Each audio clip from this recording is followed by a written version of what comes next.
l'histoire ne peut se construire que lorsque la vérité est établie.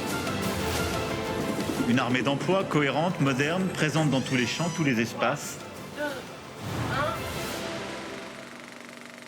Nos armées sauront compter sur les représentants de la nation pour, le moment venu, prendre leurs responsabilités et garantir ce réarmement.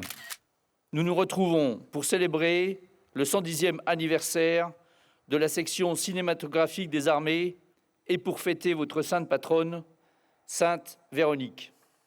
Ils sont les témoins des plus de 166 000 déportés de France. 60 000 seulement reviennent. Sous l'uniforme, écrivait Élie de Saint-Marc, seul compte le danger partagé. Je ne te demande ni ton nom, ni ta religion, mais seulement quel est ton courage. Merci à tous pour cet engagement, pour ce travail exceptionnel, pour ce projet qui honore même l'esprit de cette cérémonie. Le soleil est levé, mais ses rayons ne percent pas l'épais brouillard tombé sur la plaine.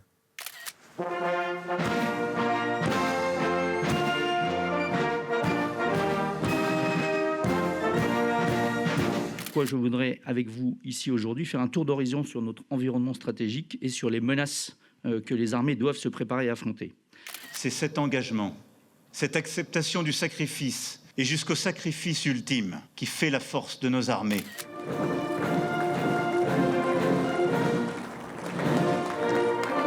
« 13 millions d'hommes, de femmes, 4 000 enfants, en majorité des Français, ont été parqués depuis le 16 juillet 1942. J'invite tous les Français qui veulent rester libres à m'écouter et à me suivre. Vive la France!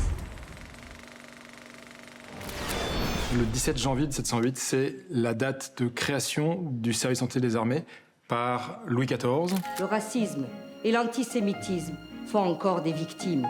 Pour lutter contre la haine sous toutes ses formes, il faut écouter les témoignages des rescapés et comprendre que rien n'est jamais devenu grand par la violence ou par le rejet de l'autre. Ces hommes et ces femmes, connus sous le nom de soldats de l'image, ont été les témoins des guerres, armés de caméras et d'appareils photo. Anticiper et planifier les manœuvres, repérer l'ennemi, guider les forces sur le terrain, communiquer. Plus une seule opération ne peut se passer de la capacité spatiale. Le GIGN se déploie pour mettre un terme à la menace. Chaque seconde, chaque geste compte. C'est pas simplement un monument commémoratif, c'est aussi un reliquaire. Je relie les armes, sans jamais rompre.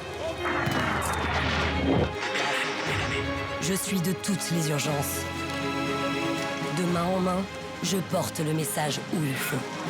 Je suis de tous les conflits.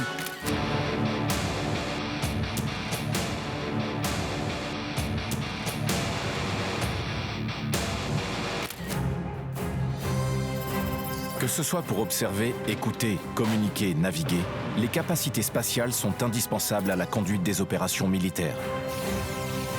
Le 11 novembre 1918 marque la fin de la Première Guerre mondiale. 10 millions de morts hantent les champs de bataille de la Grande Guerre. Avec le retour de la paix, se pose la question des modalités du deuil et du souvenir. Dans le chaos des combats de la Première Guerre mondiale, une petite fleur survit aux abords des tranchées. Bleu comme les uniformes des poilus, voici l'origine du bleuet de France. Derrière chaque opération militaire, il y a des tonnes de matériel à préparer, stocker et expédier. Suivi, 20 appuyé par Tango Papa depuis le bâtiment 21, mission temps pareil du bâtiment 19, assaut à ton initiative. 1 minute, c'est ce qu'il faut pour sauver une vie. C'est aussi ce qu'il faut pour la briser. On ne récompense pas les agresseurs, on les condamne. Je trouve que tout ça est savoureux, quoi. Il y a une complexité de goût, c'est gourmand. Parce que tout ce que j'ai goûté là ce matin, l'assaisonnement n'avait pas besoin d'être touché. Ces repères comme ça participent forcément au moral dans des missions ou des situations qui sont très compliquées. Mon job, c'est de préparer ces 2700 personnes à accomplir leur mission. Je les mets en position de succès. Notre indépendance exige, à l'ère atomique où nous sommes, que nous ayons les moyens de dissuader nous-mêmes un éventuel agresseur. La force de la Légion étrangère, c'est avoir des hommes qui viennent du monde entier. Je suis prêt à mourir pour la France. Tous, engagés volontaires, volant au secours de la France.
Le Viet Minh a étouffé mètre par mètre la garnison française de Dien Bien Phu.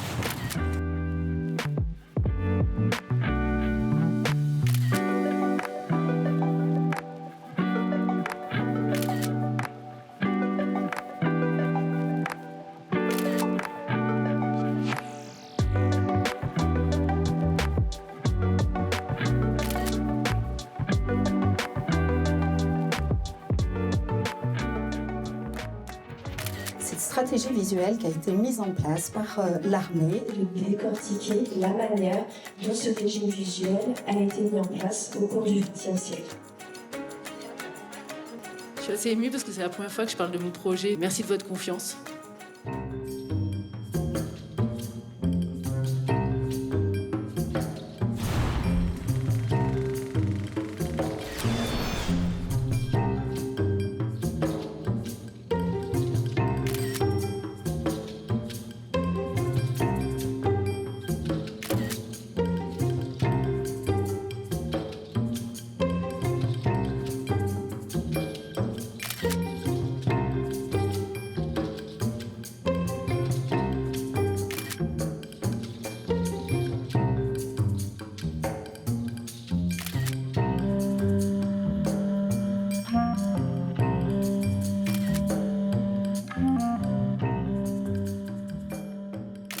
C'est une grande joie d'être aujourd'hui parmi vous, ici à Perpignan, dans ce haut lieu du photojournalisme mondial, pour inaugurer cette exposition de l'ECPAD.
que depuis qu'on existe, on produit, on archive, et c'est les deux grandes missions qu'on va vous montrer aussi aujourd'hui.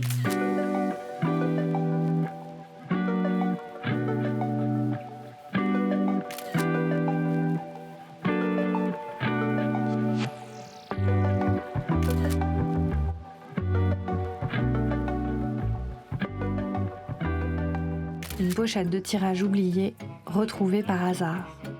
À l'intérieur, les images fascinantes d'un immeuble rêvé par Le Corbusier.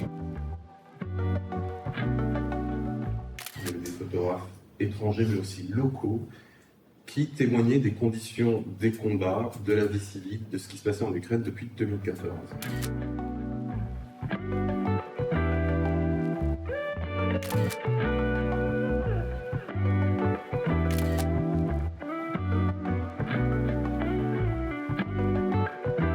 Je m'appelle Victoire Moreno, j'ai remporté le prix d'études des mondes contemporains en lien avec le CPAD pour mon travail de mémoire sur le traitement photographique des parachutistes par les opérateurs militaires français pendant la guerre d'Algérie.